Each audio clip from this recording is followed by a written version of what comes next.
السلام علیکم ورحمۃ اللہ وبرکاتہ۔ بسم اللہ الرحمن الرحیم والصلاة والسلام علی اشرف الانبیاء و سید المرسلین، اما بعد۔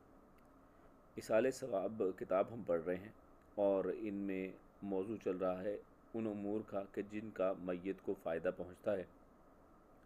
تو ان میں سے ایک یہ بھی ہے کہ مسجد و دیگر اشیاء کی تعمیر کی جائے۔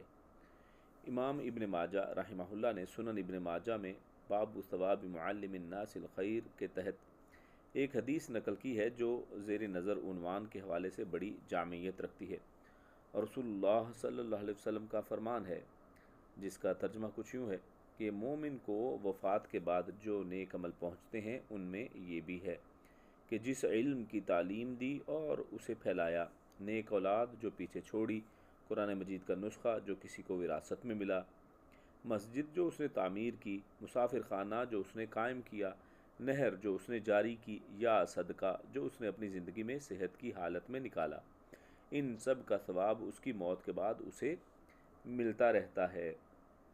اور یہ حدیث سنن ابن ماجہ میں حدیث نمبر 242 ہے۔ یہاں ان اعمال کا ذکر مکمل ہوا جو کوئی شخص اپنی زندگی میں کرتا ہے تو ان کا اجر اس کو وفات کے بعد بھی ملتا رہتا ہے۔ ذیل میں ہم ان امور کا ذکر کرتے ہیں جو میت کے عزیز و اقارب کی طرف سے کیے جاتے ہیں اور ان کا اجر میت کو پہنچتا ہے۔ تو ان میں سے سب سے پہلا عمل جو ہے وہ ہے قرض کی ادائیگی۔ اگر کوئی شخص اپنے ذمے کچھ قرض چھوڑتا ہے تو اس کا ادا کرنا میت کے لیے فائدہ مند ثابت ہوتا ہے، البتہ اس کی ادائیگی کرنے والا چاہے کوئی بھی ہو، یعنی کوئی رشتہ دار قرض کی ادائیگی کرے یا کوئی اور شخص، اس بارے میں کسی قسم کی کوئی قید نہیں ہے۔ البتہ قرض کا ادا کرنا لازمی اور ضروری ہے، اس لیے کہ اس کی وجہ سے میت کو بہت مشکل کا سامنا ہوتا ہے۔ چونکہ قرض کی ادائیگی ایک اہم مسئلہ ہے، اس لیے ہر آدمی کو اپنی زندگی کے اندر ہی کوشش کرنی چاہیے کہ وہ اپنے ذمے کسی قسم کا کوئی قرض نہ چھوڑے۔ احادیث میں ایسے شخص کے لیے بہت سخت وعید آئی ہے جو لوگوں سے قرض تو لے لیتا ہے مگر اس قرض کو ادا کرنے کا کوئی ارادہ ہی نہیں رکھتا۔ بہرحال اگر کوئی شخص کسی وجہ سے اپنی زندگی کے اندر قرض ادا نہیں کر سکا تو اس کی طرف سے قرض ادا کرنے سے اس کا قرض ادا ہو جاتا ہے اور اس کے لیے عذاب میں تخفیف کا باعث بھی بنتا ہے۔ سعد بن اطوال رضی اللہ تعالی عنہ سے روایت ہے کہ وہی سعد کا بھائی فوت ہو گیا، اس نے 300 درہم چھوڑا یعنی بطور ترکہ، اور بال بچے بھی چھوڑے۔ سعد رضی اللہ تعالیٰ عنہ کہتے ہیں کہ میں نے چاہا کہ وہ مال ان کے بیوی بچوں پر خرچ کروں۔ میں نے اپنے اس ارادے کا اظہار نبی اکرم صلی اللہ علیہ وسلم کے سامنے کیا تو آپ صلی اللہ علیہ وسلم نے ارشاد فرمایا کہ ان اخاک محتبس بدینہ فاقض عنہ، کہ تمہارا بھائی اپنے قرض کی وجہ سے قید ہے، اس لیے اس کا قرض ادا کر دو۔ سعد رضی اللہ تعالیٰ عنہ کہتے ہیں کہ جب میں نے قرض ادا کر دیا تو نبی اکرم صلی اللہ علیہ وسلم کو خبر دی کہ میں نے قرض ادا کر دیا ہے۔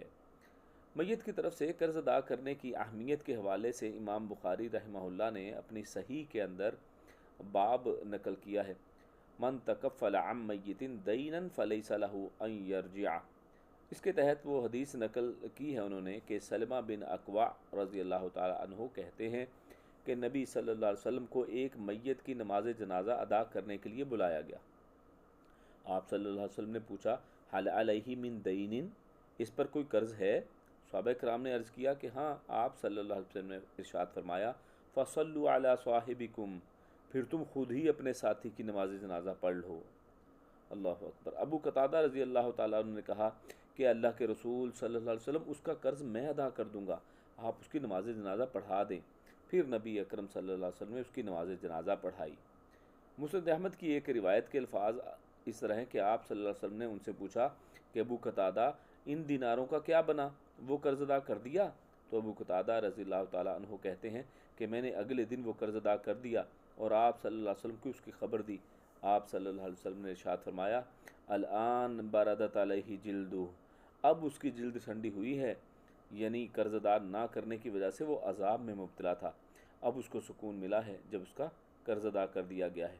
اور یہاں پر جو حدیث آپ کے سامنے پیش کی گئی ہیں وہ پہلی حدیث سنن ابن ماجہ حدیث نمبر 2433 میں سے تھی، اور جو دوسری حدیث آئی جس میں اللہ کے نبی صلی اللہ علیہ وسلم نے نماز ادا کرنے سے منع فرمایا تھا اور قرض ادا کرنے کی بات کی، تو صحیح البخاری اور حدیث نمبر 2295 ہے۔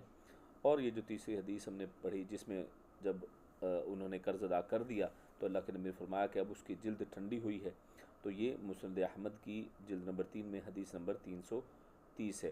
تو آج کے لیے اتنا ہی۔ اللہ رب العزت سے دعا ہے کہ جو ہم نے یہاں پر پڑھا سنا اس پر عمل کرنے کی توفیق عطا فرمائے۔